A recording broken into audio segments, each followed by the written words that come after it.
Welcome back, everybody, to another edition of the Auburn Undercover podcast on the 24/7 Sports Network. Christian Clemente here, joined by Jason Caldwell.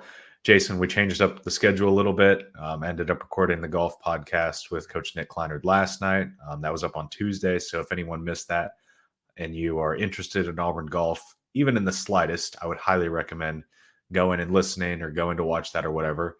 But now we're here to talk football recruiting after what was a very, very busy and what I would call a very, very productive weekend as well, in terms of how it worked out for Auburn.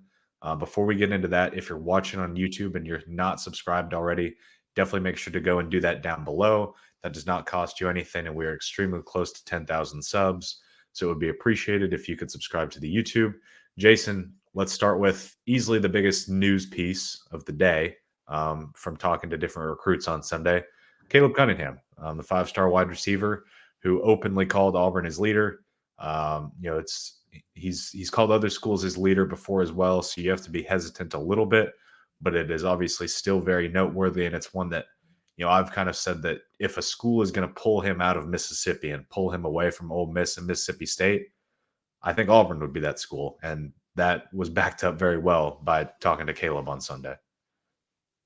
Really interesting to watch his body language and to listen to him talk, because there's no question that he is very much at ease at Auburn. I think that's the first thing you see is like he's just comfortable. I guess a big part of things for him. This is, smaller town in Mississippi. I think it's a good fit for him. And maybe the most interesting part of it is listening to him talk about Cam Coleman and Perry Thompson and Bryce Kane and Malcolm Simmons, and talk about how much fun it was to be around those guys and thinking about the competition level, all those things.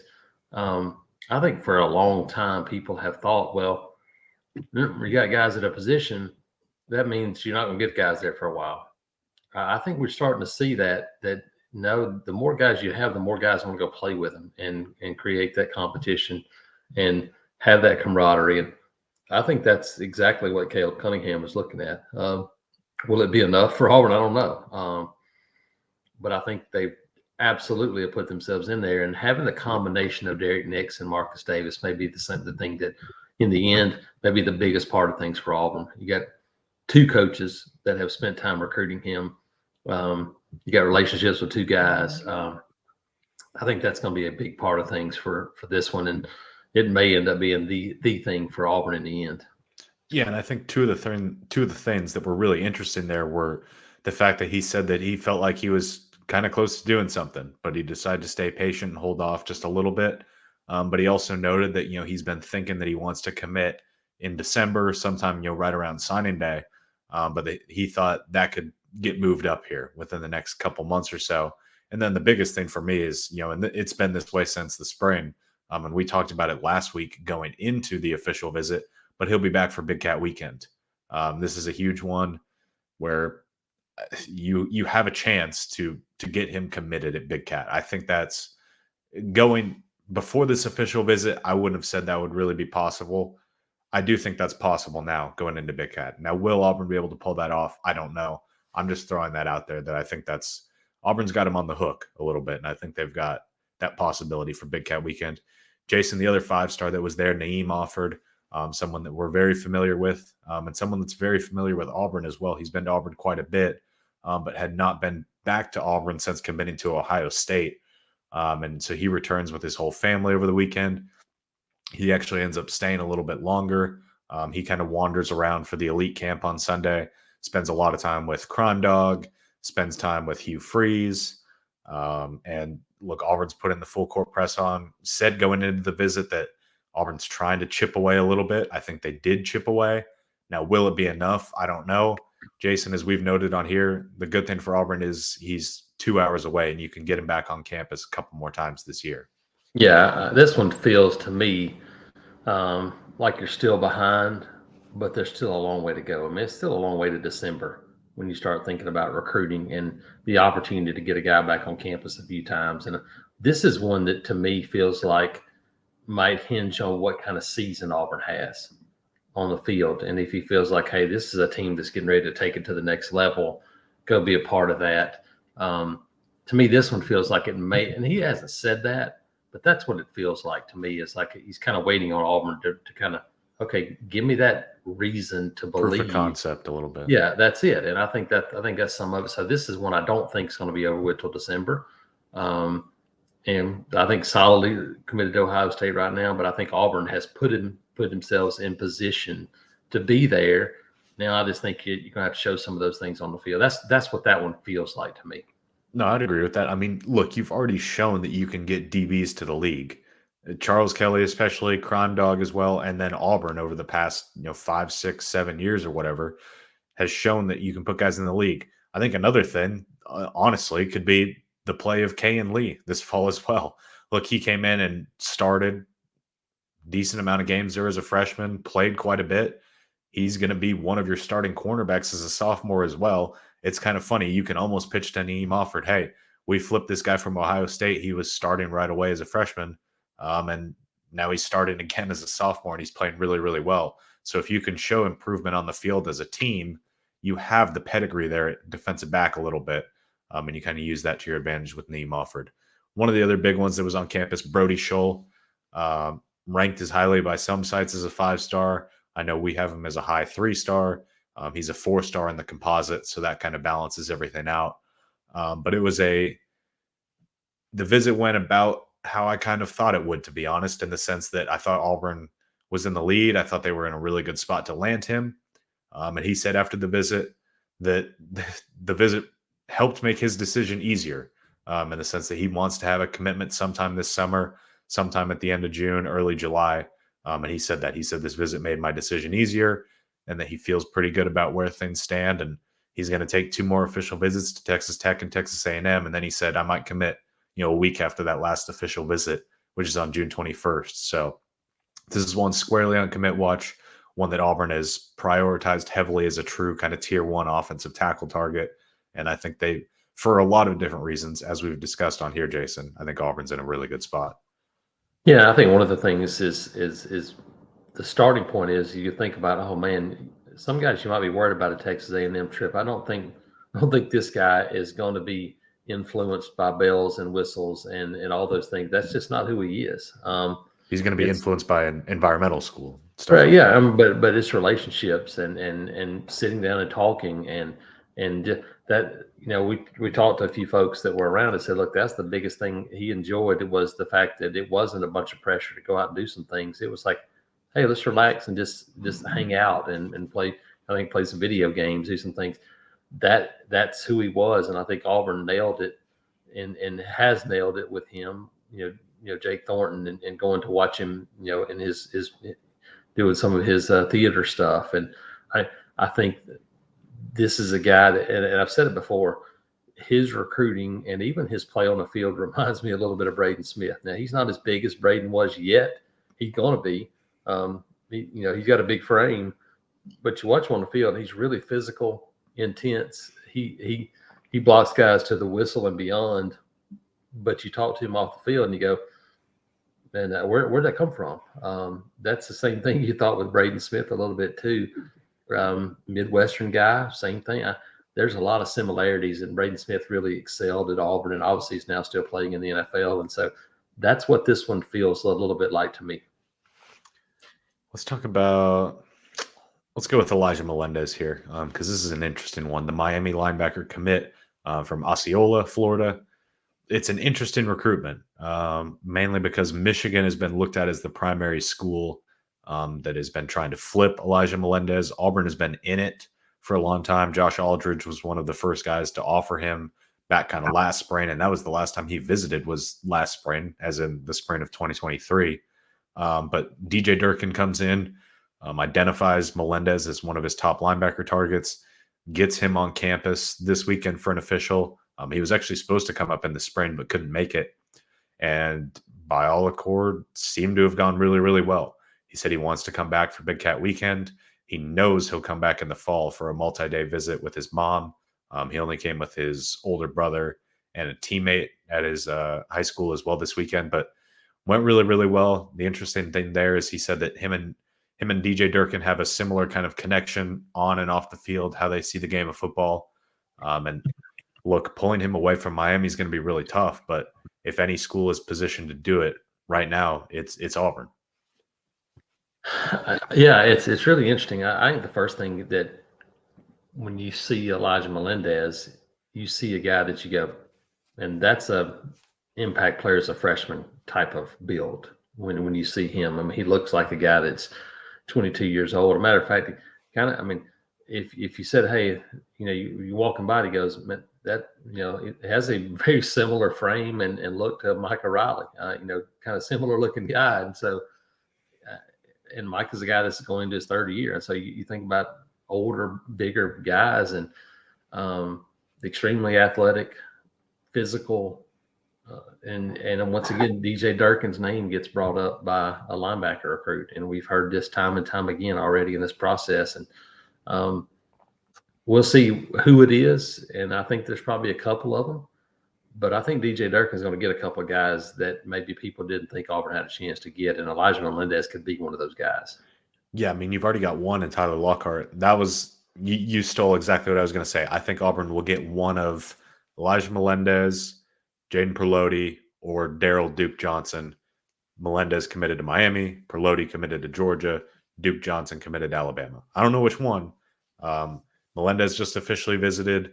Perlotti will officially visit in the middle of next week, about a week away from right now. And Duke Johnson will do next weekend, so June 14th. But I think Auburn will come away with one of those guys. Maybe not immediately, but in the class, I think they'll get one. And Melendez seems like a strong possibility. We'll shoot up to Maryland here with Blake Woodby, the really speedy, tiny bit undersized cornerback, 5'10 and a half or so, I think 175. So he's not super undersized, but he's ran in the 4.3s. I think he has a lasered 4.39. And going into the visit, he got some crystal ball predictions for Auburn.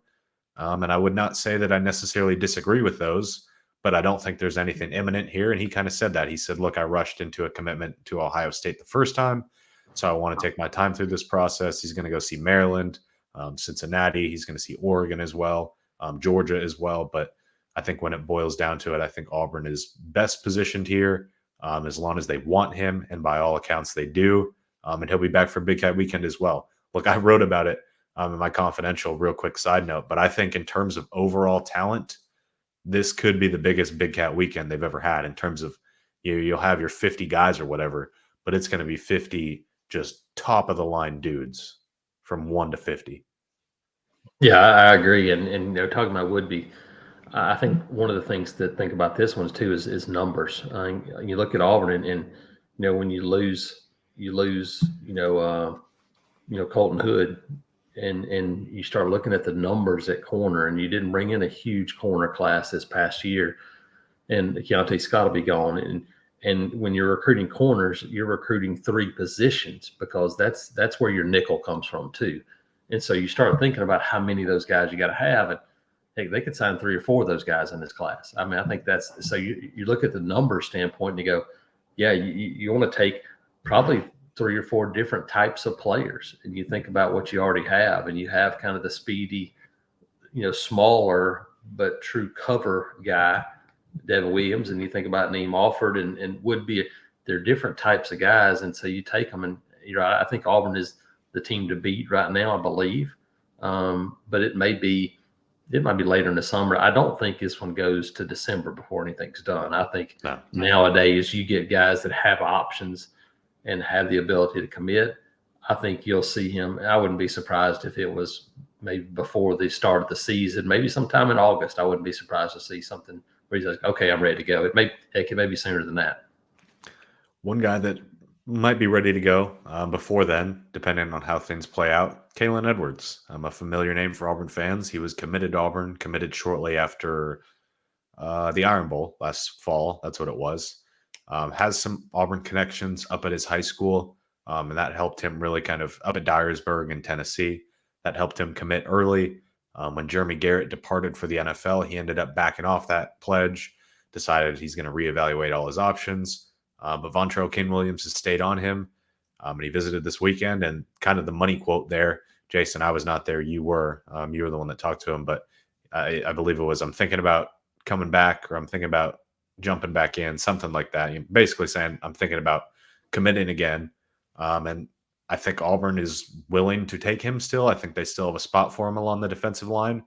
And the other contenders there are Louisville, Memphis, and Georgia. And I don't think Georgia's pushing too hard from what I've been able to gather. So if that's the competition, I think Auburn sits in a pretty good spot to add Kalen Edwards back. Yeah, and I think it was a matter of getting back down, getting a feel for Auburn again, getting with Vontrell King Williams, and just kind of chopping it up some. And I think he got that same feeling. I think Jeremy Garrett leaves, and all of a sudden he thinks it's going to be different, and he gets back to Auburn, and he's not. It's not different. It's the same feel he had. He looked really good physically, and yeah, it feels like to me that this one might you might get back towards Big Cat, and this might be done. It may be done before that, but it does feel like that I think he realized once again that this was Auburn was a place he wanted to be. Now, when does that timing work out? And you're right. If you're Auburn, I think you still take him, but you start to see what happens with some other defensive line guy, and that's a group that's put together pretty good already, and you see what happens with it moving forward. But I still feel like he'll be a part of this class. Last of the official visitors, outside of Ty Buster, Auburn's interior offensive line commit. He was the only Auburn commit that was on campus. Pretty non-eventful interview. You talked with him, but he said that Florida State and I believe Tennessee were also involved a little bit, and that he may go and visit those schools because he really hasn't taken any visits outside of going to see Auburn. But if you're Auburn, or if you're an Auburn fan, I should say, people will be concerned, but I think that's positive affirmation a little bit that you took a developmental guy in a sense in a lower 3-star a little bit, but now these other bigger schools are also after him. But I don't think there's anything to worry about there. Point being, the last official visitor that we're going to talk about is Amari Winston, the Texas tight end commit, one that Auburn has just recently kind of gotten in on over the past couple months or so. And we talked about it. We kind of stumbled upon his name when we went to go and see Ryan G. Huge tight end, versatile guy. Probably can play some H back. Well, not probably. He can play some H back. I think he measured in at 6'1.5" and a little over 250 pounds. So he's already pretty built out. And Jason, you got a chance to talk with him. It seems like the official visit went really well, and Auburn's just trying to catch up a little bit here. Yeah, no, I agree. This is another one that I think the way it's gone down may end up helping Auburn because, they felt like they had kind of the tight end group. They kind of went back a little bit, losing a commitment there and kind of refocused. And I think when they did, they found maybe a better fit. Amari feels like to me, a little bit better version of a guy like John Samuel Schenker. I think a guy that gives you that ability to play in the slot.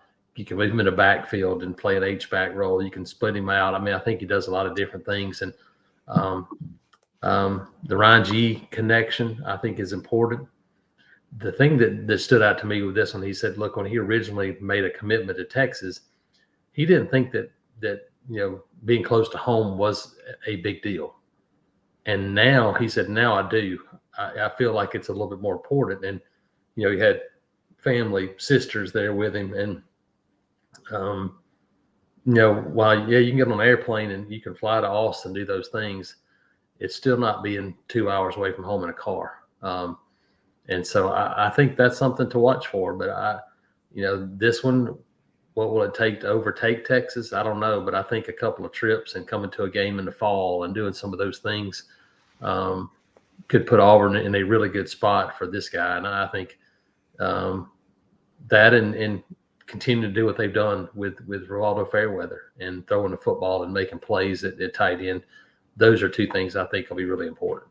Yeah, that's what I was going to say. I was going to say Auburn looking to sign as many as 3 tight ends in this class. It kind of feels like it'll end up being 2 high schoolers and a transfer, depending on how things shake out. But I'm not really concerned about tight end recruiting because we've been able to see how hard Coach Ben A works out on the trail from coast to coast. He'll go wherever for a tight end, and he'll get all of those tight ends. Doesn't matter where they're at on campus. Caleb Edwards is another guy that we've seen that'll be on campus here soon. You're still in it with Hollis Davidson. You're in it with Amari Winston. You're in it with Ethan Barbour, the Georgia commit. You have Ryan G committed. You have a lot of tight ends on the board, a lot of good tight ends, a lot of good options. And when they see again this fall how successful Rivaldo Fairweather is, how much these other guys like a Luke Deal, like a Mike O'Reilly, how much they're playing, I don't think tight end recruiting will be an issue at all. Not that it's even been an issue, but I think they will sign a solid class there. Jason, looking ahead just over the next week or so, chaos. It'll be interesting. So we're recording this Tuesday night. It'll be up on Wednesday when y'all are listening. On Tuesday, Donovan Starr, a four-star cornerback out of Tennessee, arrives for his official visit. He will depart on Thursday. Basically, as soon as he departs, Auburn will start its first 7-on-7 camp, which will be absolutely loaded. Carrollton, Thompson, Enterprise, just a couple of the teams that I can name off the top of my head. So if you look at Carrollton, Juju Lewis, Zealous Hicks, Shamar Arnaud, just a few, a lot more there. Thompson, Anquan Fagans, Colvin Landry, Trent Seaborn, way more.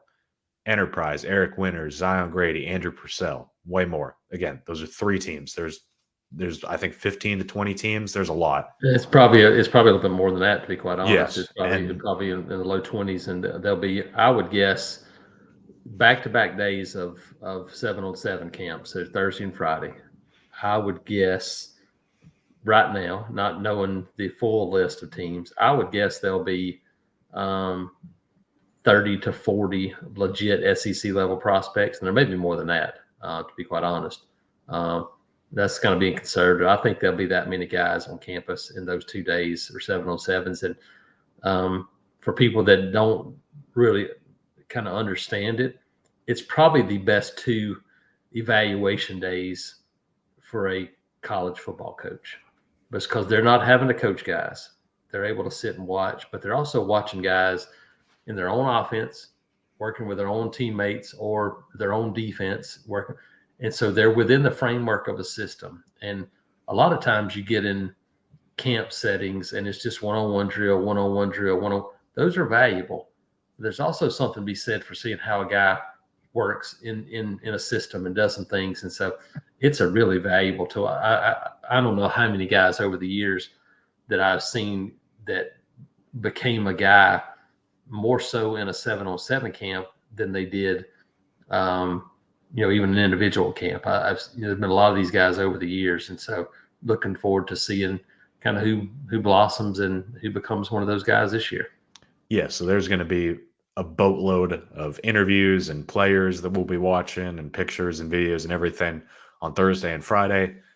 Turn right around, maybe get a quick little breather on Saturday, and then on Friday, well, as the camp is going on, official visitors will arrive, and Sunday they'll be departing.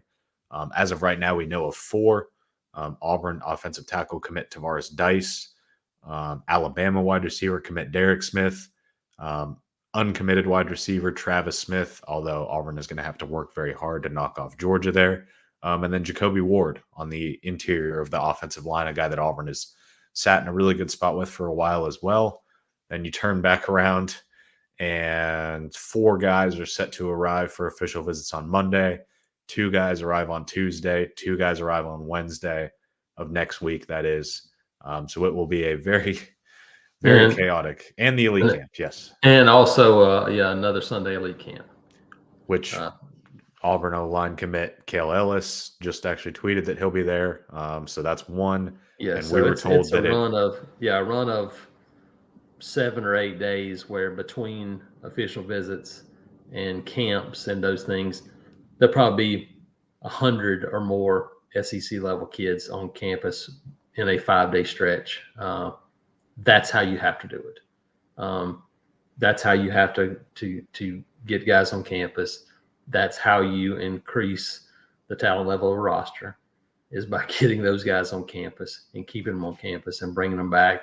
It's not by trying to fill out enough teams in a 7-on-7 to get one camp, and it still being about 9 teams, which is what we had a couple of years ago. That is not the problem any longer. Yes, so it'll be crazy. We will have that all covered for you over at auburnundercover.com. When we get a chance to breathe, maybe on Saturday or something like that, we'll record a quick podcast, or maybe we'll do it Monday after everything is wrapped up. We'll see. We'll definitely catch you guys on here again soon. Jason, I don't think we're missing anything. I think we've ran through it pretty efficiently from what's happened and what's going to happen. Yeah, no, it's a lot to digest. We'll try to keep you as updated as possible. Throughout these next, really the next week and a half will be the busiest camp time, summertime, visit time of this entire year in terms of recruiting. There'll be visitors that come in for campus, and they'll have some visitors in the fall. But over the course of the next, starting really last weekend, over a course of 11 to 12 day window, this will be as about as busy as it gets. And so looking forward to it. Yeah, that's the thing. I mean, next week you have a bunch of midweek visitors, and then that weekend there's already 12 confirmed official visitors. So it'll be crazy. And people have asked, oh, why is Auburn not using that last weekend in June before it goes dead? Look, by the time you get through that June, what weekend is it? June 14th weekend, you will have gotten everybody on campus that you wanted to be honest, outside of some guys that you already have official visits scheduled for in the fall. And that's the thing, that there'll be some guys. A lot of these official visit guys are people who have already been to Auburn campus. They've been to Auburn football games. The ones you want in the fall are guys who maybe haven't experienced that part of things. So you want to let them see that experience. These are guys. These official visitors are guys that will then turn around and be able to come back for games in the fall. So you're kind of double dip with the guys that you get in the summer. And if these guys are taking their visits in the summer and you want to be one of them, then you better bring them in now. And so that's the case. You're like, okay, you bring them in now, and then save some of those guys that want to kind of see that weekend experience as well. Yep. So we'll have, as Jason said correctly, over the next 10 to 11 to 12 days or so, we'll have the busiest stretch of Auburn football recruiting all covered for you at auburnundercover.com. Like I said, we will get back to you guys here on the YouTube and on the podcast stream whenever possible. I know Nathan has some other podcasts planned as well, so there will still be content for y'all. Absolutely. Just in terms of a recruiting podcast, we will be back as soon as we get a chance to breathe. So make sure to come check us out at auburnundercover.com, and we will see you guys